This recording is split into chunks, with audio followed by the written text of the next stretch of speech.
buenas tardes a todos. Gracias por asistir a esta plática de seminario de divulgación de tesis, que en esta ocasión nos acompaña pues Diana Alvarado Lima, quien nos va a platicar sobre su tesis que se titula Análisis bayesiano para las máximas concentraciones de ozono de la Ciudad de México. Esta tesis fue dirigida por la doctora Lisbeth Naranjo Albarrán, quien es profesora de tiempo completo de la Facultad de Ciencias. Bienvenida, muchas gracias por estar aquí. Y bueno, te damos tu tiempo para que nos platiques sobre tu trabajo de tesis. Muchas gracias, Rocío. Buenas tardes a todos. Bueno, gracias por la invitación y la oportunidad de compartir mi experiencia sobre la tesis aquí en este espacio.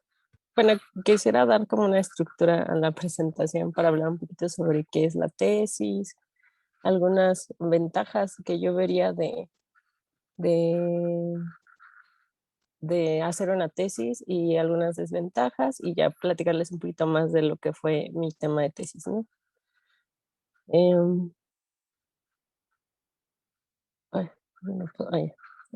Bueno, me llamo Diana Alvarado Lima, soy actora egresada a la Facultad de Ciencias de la UNAM.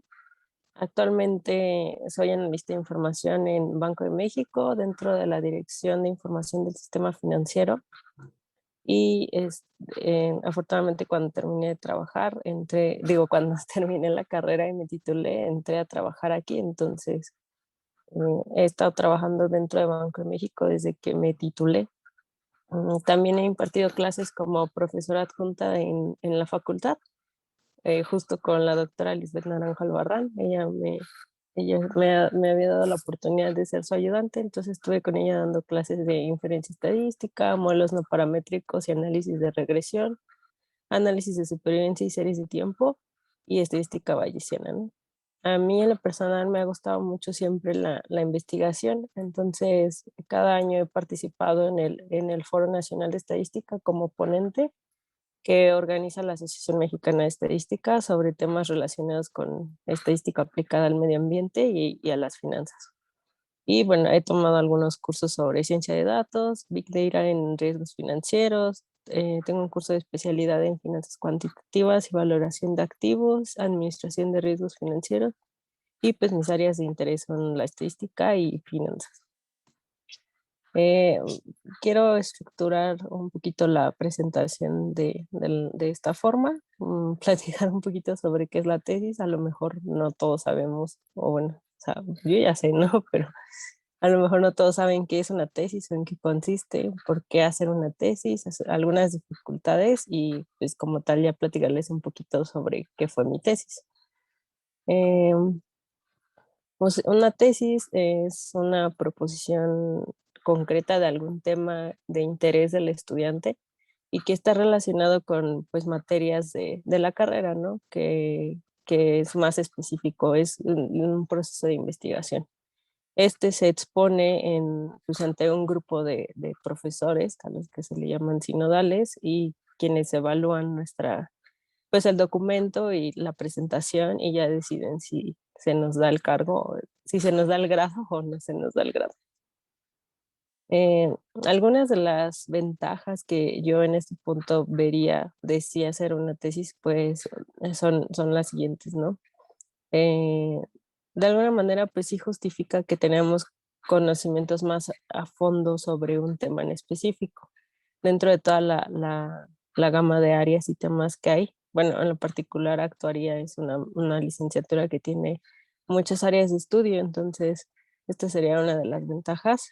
Eh, También nos permite, mediante una investigación formal, pues hacer una aportación, ¿no? O sea, aportar algo sobre un tema a lo mejor que está de moda, y aportar algo a nuestra carrera, ¿no? Y bueno, esto también que yo veo de las más importantes, y esta es muy cierta, puede ser que sea nuestra única oportunidad de hacer nuestro propio libro. Al final, de verdad es tu propio libro. Entonces, creo que también esta es una ventaja muy importante. Otra, pues, es que tú también tienes la libertad de hacer un tema de investigación de tu interés, o sea, no por obligación. En la carrera luego nos dejan investigar ciertos temas, pero pues la tesis te permite hacer o ahondar sobre un tema en específico que sea de tu interés. Y pues sí, digo, también le sufres, pero te hace muy autodidacta, te prepara para hacer investigación, para estudiar por tu propia cuenta, desarrollar un tema, redactar. Entonces, también creo que estas son ventajas importantes de hacer de hacer una tesis. Y pues sí, obviamente no todo es color de rosa, algunas dificultades, pues sí, importantes es la elección de tutor, del área y del tema. No es fácil elegir un tutor, ni un área, ni un tema. O sea, yo en lo personal me tardé creo que un semestre en elegir bien el tema. Entonces sí es algo complicado, pero pues no imposible, ¿no? También puede influir, no sé, a lo mejor algunos problemas de carácter económico o por presiones familiares o personales, ¿no? Que luego ya la familia como que ya ven que terminaste la carrera y ya están ahí de, ¿cuándo vas a trabajar, no?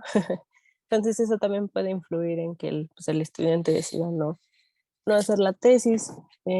Algunas, pues justo, bueno, yo lo vi con varios de mis compañeros que se metieron a trabajar y pues ya no les daba tiempo de seguir con la tesis y pues la abandonaron, ¿no?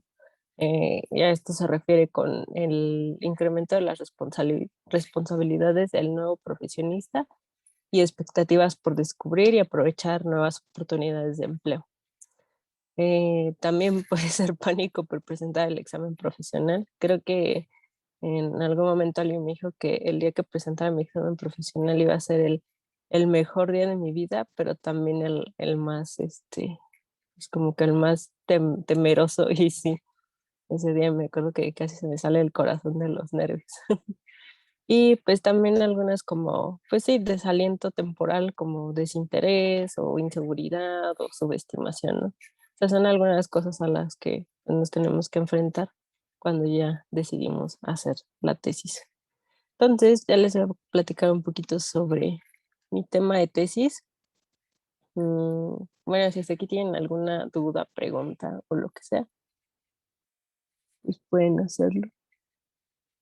Si no, ya voy a presentarles la presentación de mi tesis. La mía, bueno, se llamaba Análisis bayesiano para las máximas concentraciones de ozono de la Ciudad de México. El día de mi examen profesional fue el 14 de septiembre de 2018 y mi directora de tesis fue la doctora Lisbeth Naranjo Albarra. Mm, ok, eso era el contenido. La primera parte es como la parte teórica, conceptos básicos del paradigma bayesiano y lo que eran valores extremos. No voy a ahondar tanto, pues justo en la teoría. Me gustaría que fuera como más platicadito y que no viéramos como tantas ecuaciones ni teoría matemática, sino que fuera como más platicadito. Mm, ok. Yo cuando decidí hacer tesis, este, pues una de las razones que más me motivaron fue que justo pues yo no sabía que había otras formas de titular. Entonces yo recuerdo que desde pequeña yo decía que quería hacer una tesis porque yo quería tener mi propio libro.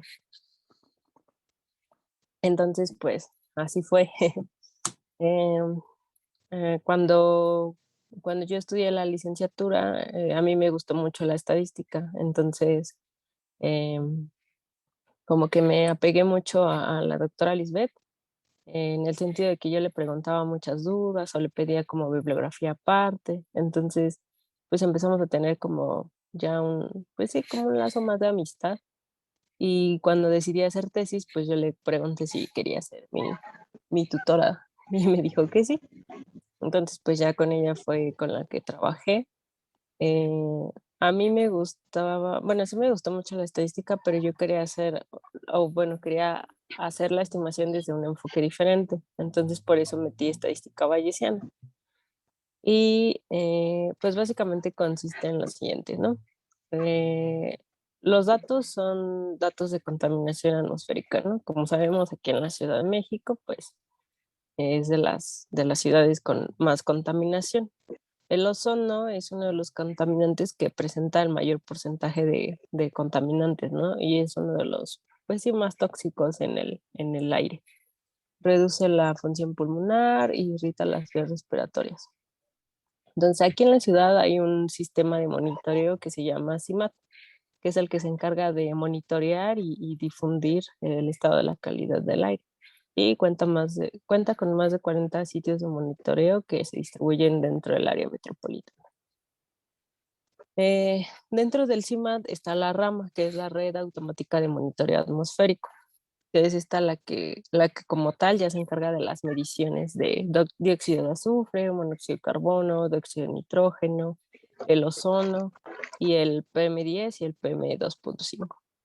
Entonces, está integrada por 29 estaciones, de las cuales 19 corresponden a la Ciudad de México, ¿no? Y bueno, hay una norma oficial mexicana que recomienda concentraciones de ozono menores a 0.095 partes por millón para el promedio de una hora. Digamos que mientras estemos en ese rango, pues la calidad del aire pues es buena, ¿no? Em, yo me tomé a manera de ejemplo, como pues no podía trabajar con todas las estaciones, me tomé la estación Coyoacán. Solo fue como de ejemplo, porque ni siquiera soy de Coyoacán y soy de Iztapalapa. Todavía me acuerdo porque la doctora Lisbeth también es de Iztapalapa y me dijo como, ¿por qué tomaste Coyoacán si somos de Iztapalapa? Pero bueno, me tomé Coyoacán a manera de ejemplo, ¿no? Y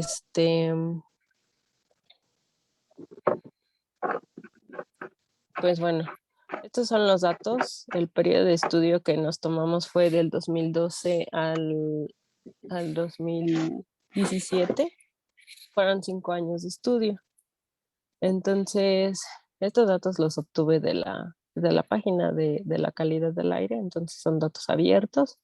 Y bueno, aquí básicamente todos los que sobrepasan la línea roja son los días que hubo mayor concentración de ozono. Entonces, pues sí son bastantes, ¿no? La idea justo es modelar el comportamiento del ozono. Y bueno, aquí la serie de abajo muestra los máximos por día. Aquí lo que se pensó fue trabajar con, ok, bueno, diario tenemos ciertas mediciones por hora, entonces nos vamos a tomar el máximo de ese día y con esos máximos vamos a trabajar para aplicar la teoría de valores extremos y no tengamos problema con un tema de umbrales o que son modelos un poco más sofisticados. Entonces, como para hacerlo un poco más tranquilo, la idea fue tomarnos al máximo del día y trabajar con esos máximos diarios. Entonces, pues una vez que ya había hecho como este filtrado de datos y ya había elegido que trabajar con el máximo, pues estas son las características importantes, ¿no? El número de observaciones fueron 1978. El mínimo de ozono que se registró en un día fue de 5, el máximo de 175 y la mediana entre el 83, ¿no? O sea, si se dan cuenta, aún así tomándonos al máximo, 175 superaba a las 95 partes por billón que sugería la norma, ¿no? Y bueno, algunos de los problemas a los que me enfrenté fue que había valores faltantes, pues sí, no tenía todos los registros, porque lo que pasaba era que en ciertos periodos del año las estaciones cerraban, entonces cuando cerraban era porque le daban, pues sí, calibración y mantenimiento a los aparatos con los que tomaban las mediciones y pues no se tenían registros de ese día. Entonces lo que tuve que hacer fue hacer pues teoría de imputación de datos faltantes para completar pues sí, para tener como la base completa y no tener valores faltantes. Ahí se utilizó el método de eh, suavizamientos de Kalman y promedios móviles y una vez que ya teníamos los datos completos, pues ya pasamos a la parte de la modelación. Bueno, Antes de eso, el meollo del asunto, lo que queríamos como modelar era esta dependencia temporal que muestra el ozono.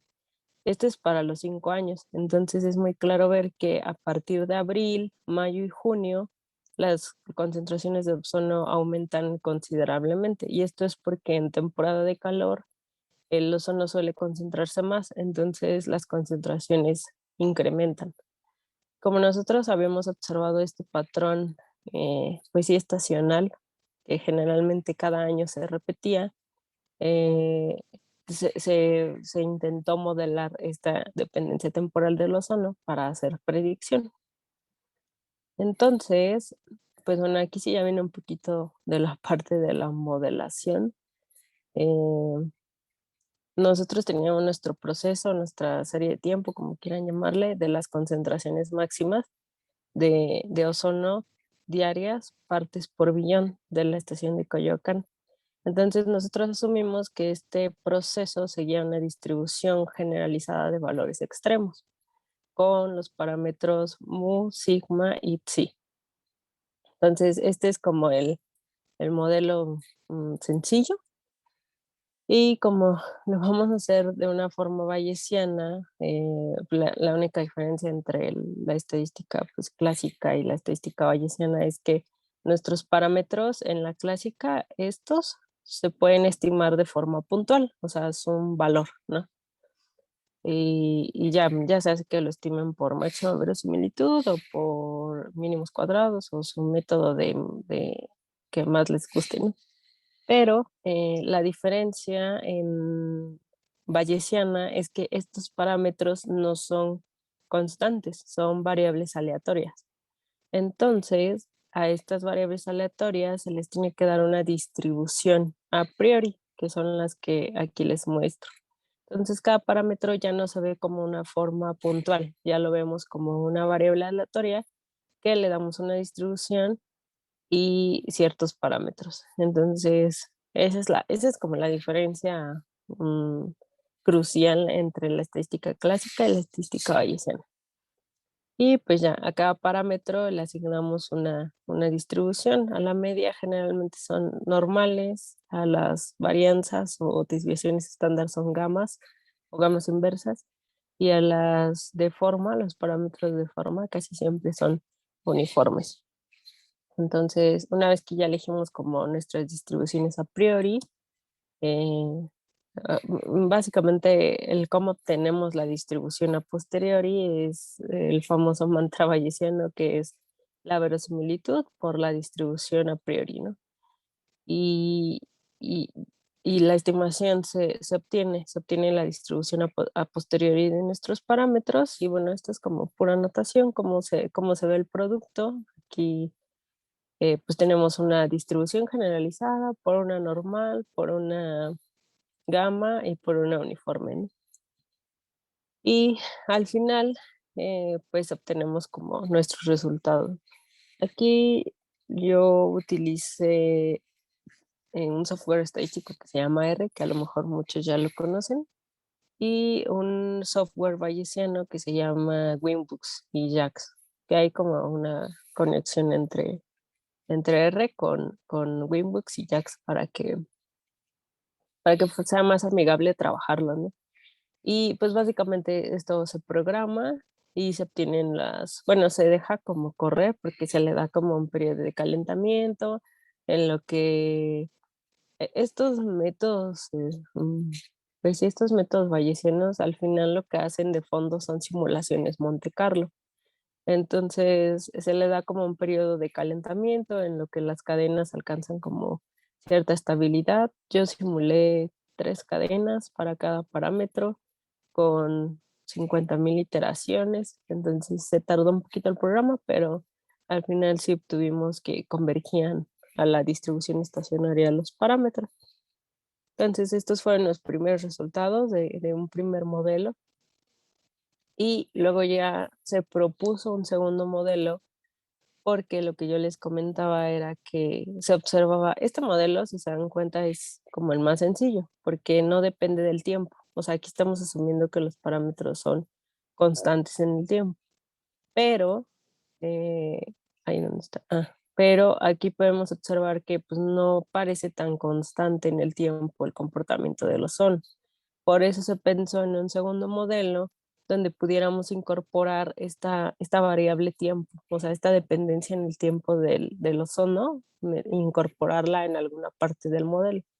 Entonces aquí, pues obviamente con ayuda de Liz, eh, nos dimos cuenta que podíamos incorporar esta dependencia temporal en alguno de los parámetros del modelo inicial. Entonces, de hecho, aquí hay una cosa que se llama la temporada del ozono, que inicia la segunda quincena de febrero y concluye con la temporada de lluvia en junio, que es como el comportamiento que hemos visto, ¿no? Aquí a lo mejor no se alcanza a ver tan claro, pero en mayo, que es aquí, se ven como más puntitos rojos, que es donde están los días con mayores concentraciones de ozono, a comparación de otros días, ¿no? Y históricamente el mes con promedio máximo de ozono es mayo. Y lo que les comentaba, ¿no? En las temporadas de calor, las concentraciones de ozono tienden a elevarse pues más de lo normal. Y bueno, aquí ya viene la propuesta del segundo modelo, donde igual nuestro proceso, nuestras concentraciones, nuestra serie de tiempo, como quieran llamarle, sigue una distribución generalizada de valores extremos con parámetros mu, sigma y psi, solamente que a este le vamos a modificar el parámetro de localización, que es la mu. Si se dan cuenta, ahora mu va a depender del tiempo y es mu de t. Así es como se nos ocurrió incorporar esta componente temporal y lo que se pensó es que este parámetro guardara una componente de dependencia autorregresiva de orden 1, AR1. Tal vez no están tan familiarizados con estos modelos, pero digamos que los autorregresivos son series de tiempo donde la observación al día de hoy depende de la de un día anterior. Bueno, este es de orden uno porque depende del día anterior, pero puede ser un autorregresivo de orden, no sé, 10. Y lo que quiere decir es que depende de 10 observaciones anteriores, ¿no? El valor actual depende de 10 observaciones anteriores. En ese caso, bueno, en este caso nosotros solo pensamos en una dependencia uno, o sea, es decir, que nuestra observación al día de hoy solo depende de la anterior y ya.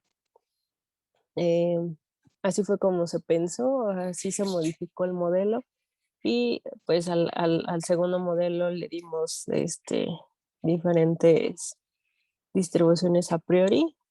A la MU pues le dimos la normal, pero pues incorporamos esta parte autorregresiva y a la varianza, bueno, pues sí, a la varianza le dimos igual una normal, pero trabajamos con el logaritmo.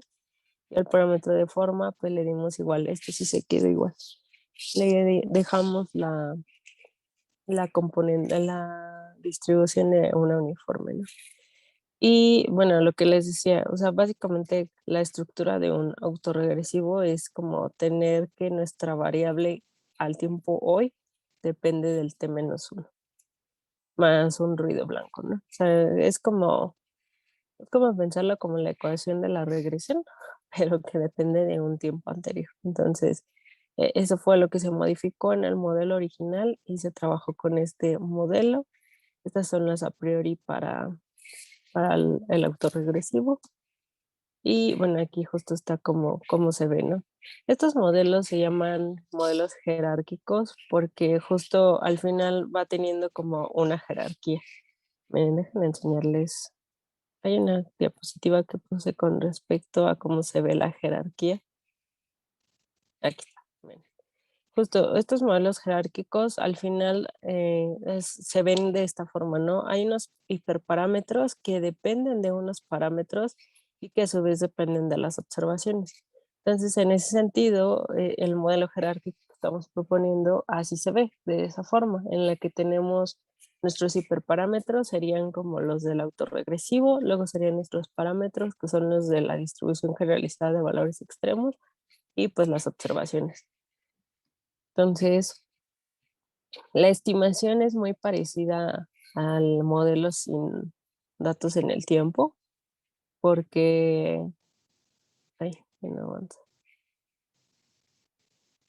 porque también se utilizan simulación Monte Carlo para obtener las distribuciones a posteriori, pero lo tardado es que ahora pues son productos de más densidades, ¿no? Porque aquí tenemos como justo la verosimilitud, que es una distribución generalizada por las a priori de cada una. Entonces, miren, aquí está justo desglosado.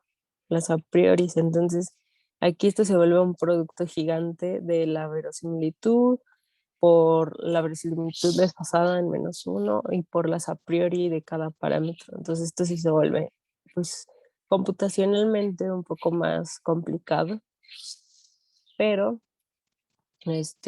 al final no pasaba de dejar ahí la compu corriendo para que hiciera las simulaciones Monte Carlo y obtener los resultados, ¿no? Los resultados a posteriori. Al final, estos fueron los resultados. Para cada parámetro se obtuvo la distribución a posteriori, se obtuvo la media, la desviación estándar y el intervalo de credibilidad, donde básicamente se interpreta que si cae el parámetro o la estimación puntual, en este caso la media, la estimación es buena, ¿no?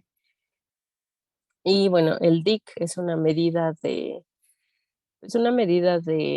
para comparar modelos de pues, qué tan bueno es un modelo con respecto al otro, ¿no? Y buscamos que los DIC sean más pequeños. Se llama criterio de información de la adivinanza. Y hay varias como medidas de estadística que nos permiten hacer como este tipo de comparación de modelos. Está el DIC, está el AIC y el DIC. No es cierto. Ajá, el DIC, el BIC y el AIC, el AIC. Entonces, eh, aquí están las cadenas simuladas. En todas se alcanzó la convergencia. O sea, lo que se debería de ver en estas gráficas es que las cadenas, o sea, las como rayitas, se vean constantes, ¿no? Y se vean constantes y que no se salgan como de cierto rango. Entonces, si se dan cuenta, pues se ven bien. Que significa que una convergencia estable, que alcanzaron la distribución estacionaria. Pero, pues sí, el gasto computacional es muy grande porque se simulan muchos parámetros, se simulan muchas cadenas y son muchas iteraciones. Pero, pues, como le digo, no pasó de que dejamos la compu toda la noche corriendo ahí para guardar los resultados, ¿no? Y bueno, al final se hizo la comparación de modelos entre el modelo que no, pues el más simple, el que no tenía parámetros que dependían del tiempo, y el modelo donde sí había parámetros que dependían del tiempo, ¿no? Aquí, bueno, aquí justo comento que se usó el paquete de RLRJAX para hacer pues la comparación. Nos basamos en la penalización que se llama Optimis y pues digamos que buscamos el que tenga el más pequeño. Entonces, pues aquí en el modelo 1, como les decía, todos los parámetros son constantes en el tiempo. En el modelo 2 ponemos una estructura de dependencia AR1 en el parámetro de localización y pues estas son las medidas más importantes para hacer la comparación de modelos. Y si se dan cuenta en el modelo 2, que a pesar de que tenía más parámetros y estaba un poco más complicado por la estructura temporal, tuvo los mejores resultados en términos de la devianza y el DIC de PD y POT. O sea, estos son altos, pero los que nos importan siempre son el DIC y el DIC. Entonces, como obtuvimos mejores resultados con el modelo 2, al final se decidió que el modelo 2 era mejor en términos del DIC. Y bueno, también digo, pues era más evidente pensar que incorporando esta estructura de dependencia temporal, pues pudiera ser más fácil explicar el comportamiento de los zonos, ¿no? Porque pues, sí observamos que había una componente tiempo ahí que no podíamos ignorar. Y pues bueno, algunas de las conclusiones fue, bueno, aquí ya no lo puse porque se quedó como a mitad de eso, se hizo como las predicciones con mapas de calor creo que para medio año, y eran muy parecidas a las que publicó la estación de monitoreo de la calidad del aire. Y pues bueno, estos modelos eran un primer acercamiento para modelar pues el ozono en la Ciudad de México. Y no solamente este contaminante, ¿no? Porque también se podía hacer el análisis con algún otro contaminante como el dióxido de carbono o los PM10 o 10 PM2.5.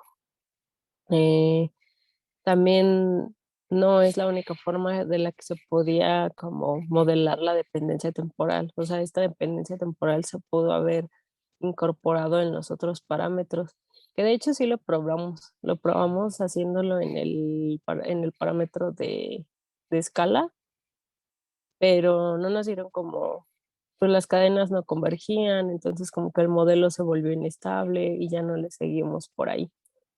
Y pues bueno, hay otros modelos más complejos que nos permiten incorporar tanto la estructura temporal como la estructura espacial. Y estos modelos se conocen como espaciotemporales. Si se acuerdan, yo les había dicho que las estaciones de monitoreo pues tienen una localización, o sea, están ubicadas pues, sí, en el espacio geográfico. Entonces, cada una tiene pues, una altitud y ¿qué es? Altitud y longitud, ¿no? Las medidas. Son coordenadas en el espacio, que al final estas sí pueden influir en la modelación. Y estos modelos, o sea, los modelos que yo trabajé son modelos temporales, pero hay modelos más complejos que incorporan justo el espacio-tiempo y son espacio-temporales, que son, bueno, también se llaman modelos jerárquicos espacio-temporales, ¿no? Pero pues ya esos modelos sí ya son más complejos, ¿no? Yo nada más investigué un poquito sobre estadística espacial, pero pues ya eso sí, ya es como más avanzado, ya era mucho más avanzado. Y ya me acuerdo que en ese momento esta Liz me dijo como, ya te quieres titular y hay que acordarle aquí a la tesis, ¿no? Ya no le sigas con más, ya con esto es suficiente, ¿no? Entonces yo dije, ah, bueno, sí, y ya. Entonces, pues así fue el análisis sobre este contaminante, los modelos que propusimos y los resultados que obtuvimos, ¿no? Entonces, pues esa básicamente fue como mi tesis. No sé si tengan alguna duda, comentario, pregunta. Gracias, muy bonita plática, interesante. Sí, hay cosas que pues bueno, sí, en particular, pues sí, no entendí porque pues es muy específico Ujú. tu tema, pero sí, muy interesante. Entonces, es momento de que pues los participantes, si tienen alguna pregunta para Diana, puedan realizarla.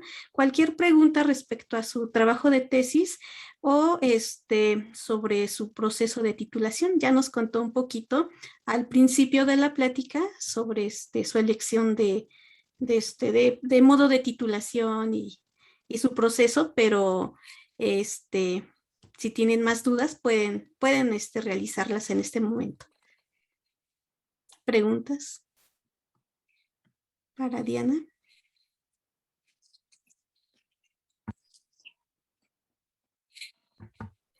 Bueno, en el chat nos preguntan lo siguiente. ¿Cómo hacen para conseguir los datos para este tipo de investigación? Esa es una pregunta. Ok.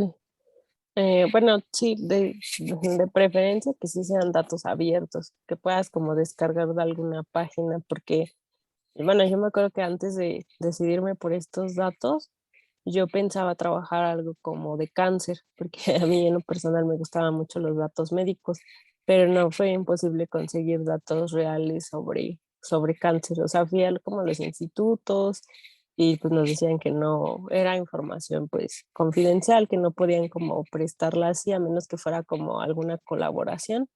Entonces pues no los conseguimos. Mejor sí fue buscar datos que fueran abiertos. Por ejemplo, todos estos datos de monitoreo y calidad del aire están ahí en las páginas de internet. Entonces sí es preferible que sean datos abiertos porque si son datos, pues sí, más como privados, es muy complicado conseguirlo. Ya, gracias. Con esto contestamos varias preguntas. Ujú. ¿Qué hizo Gerardo aquí en el chat? ¿Alguna otra pregunta que tengan? Otra pregunta dice, ¿cuál fue el mayor reto al que te enfrentaste al hacer tu tesis? Yo creo que el mayor reto al que yo me enfrenté fue justo pues el no dejarla, el no dejarla y el no, pues el no, es que yo creo que en este proceso, al menos a mí en lo personal, eh, sí ves como que a otros compañeros que ya no se titularon por otra forma, no sé, por diplomado o así, y tú ahí con la tesis y ya vienen como los clásicos de ¿y la tesis para cuándo, no? ¿Y la tesis para cuándo? Entonces creo que el mayor reto es eso, como, o sea, de verdad aplicarte y no dejarla, o sea, y no dejarla por ninguna situación, porque como yo me acuerdo que cuando yo entré a trabajar ya estaba en mis últimas correcciones, entonces sí se me hizo muy pesado el estar revisando las correcciones de de mis jurado y trabajar, porque pues apenas había entrado, pero, pero justo al final, perdón, Liz me dijo como, no la dejes, o sea, tú síguele, ¿no? Y en las noches pues sí llegaba de trabajar y tenía que estar revisando, entonces creo que ese fue como el mayor reto, o sea, de verdad no dejarla. Y al final también tomarle cariño, porque pues llevo días en los que decía, no, ya, ¿para qué hice tesis, no?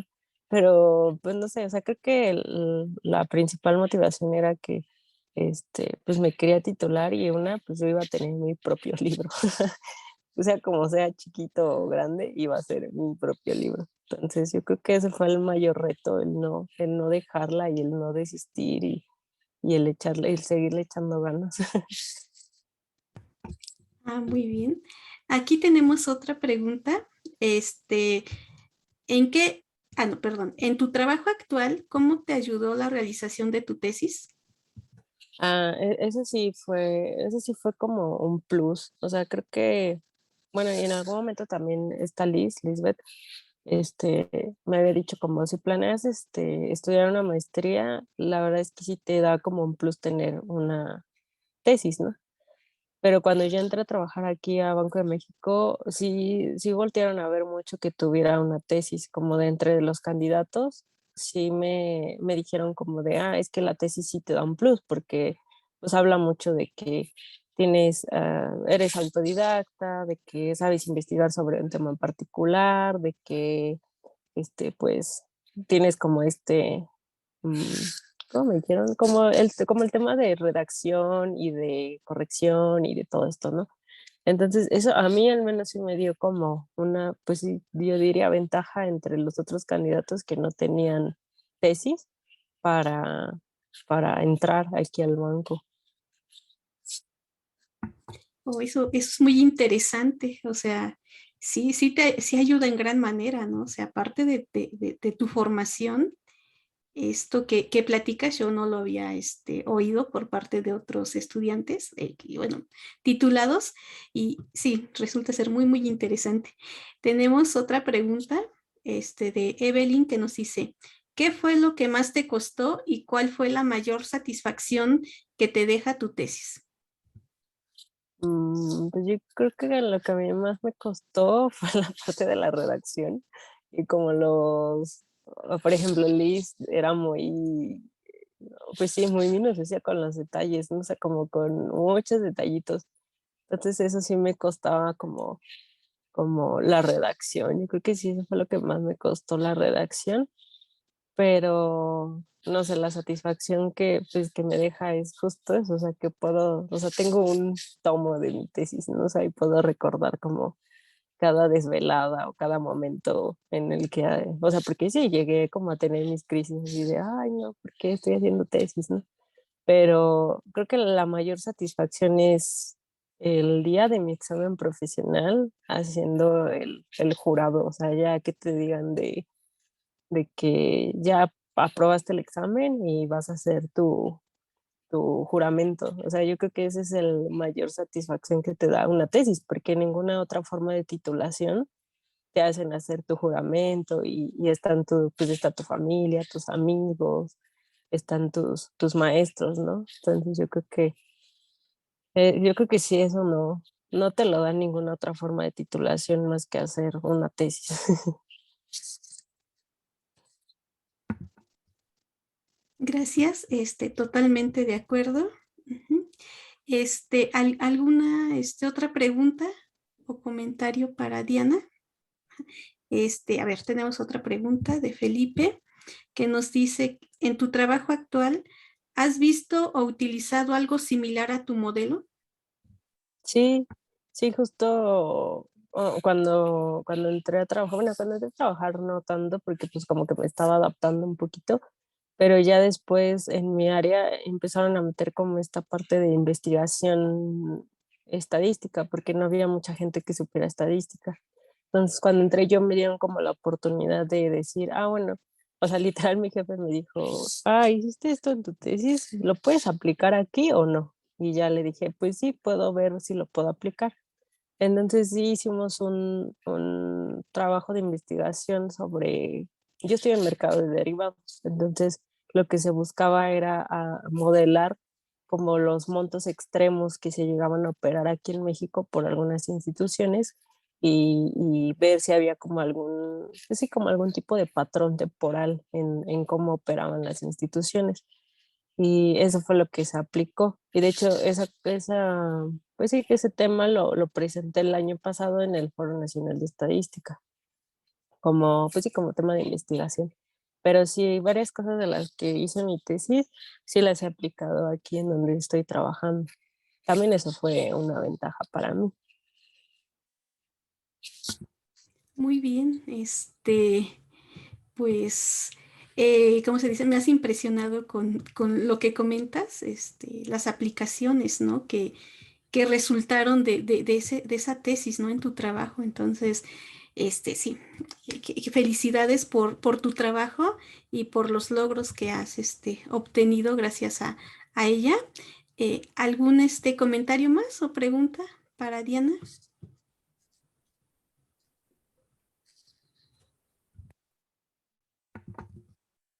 Bueno, si ya no hay, preguntas o comentarios, Yo ajá. sí, bueno, Bueno, a ver.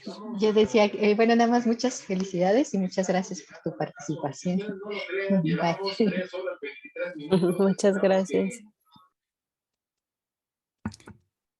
Bueno, entonces sí, muchas gracias Diana por participar, por darnos esta bonita plática y aparte la motivación, ¿no? Sobre que el hecho de hacer una tesis te ayuda a ti personalmente, pero también te abre muchas puertas, ¿no? Que en este caso, como lo comentas con el trabajo y la aplicación que pudiste dar de la tesis, bueno, entonces los invito a todos los participantes a que estén atentos de las próximas pláticas que vamos a tener. Les comparto la próxima plática. A ver. ¿Se ve la pantalla? Sí, sí, se ve. ¿Sí? Aquí tenemos, pues bueno, se les hace, como decíamos, la invitación para nuestra próxima plática. Es nuestro invitado es Edgar Colín. Su tutora de tesis fue Patricia Pellicer Covarrubias, una profesora del Departamento de Matemáticas, igual también de la Facultad de Ciencias. Edgar nos va a hablar sobre conexidad local por arcos en hiperespacios de continuos de Hausdorff. ¿Sí? Si ustedes, bueno, ya son titulados y quisieran compartirnos su trabajo de tesis también aquí en el seminario, pues aquí está la invitación. El evento es quincenal, cada 15 días, pues igual a las 6 de la tarde por medio de Zoom, pues nos conectamos para este evento. Aquí están los informes, este es mi correo que está aquí, usagitsukinomx@ciencias.unam.mx.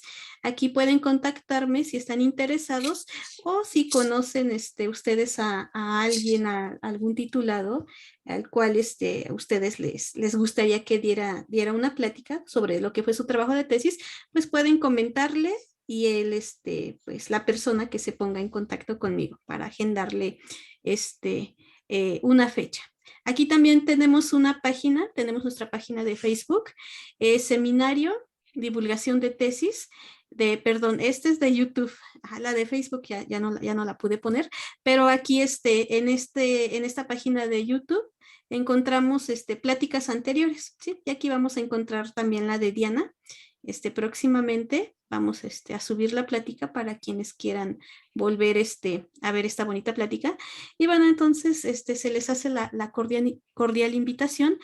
Y bueno, muchas gracias por participar nuevamente. Muchas gracias, Diana. Felicidades por tu trabajo, por tus logros nuevamente. Y están todos cordialmente invitados. Que tengan una bonita tarde.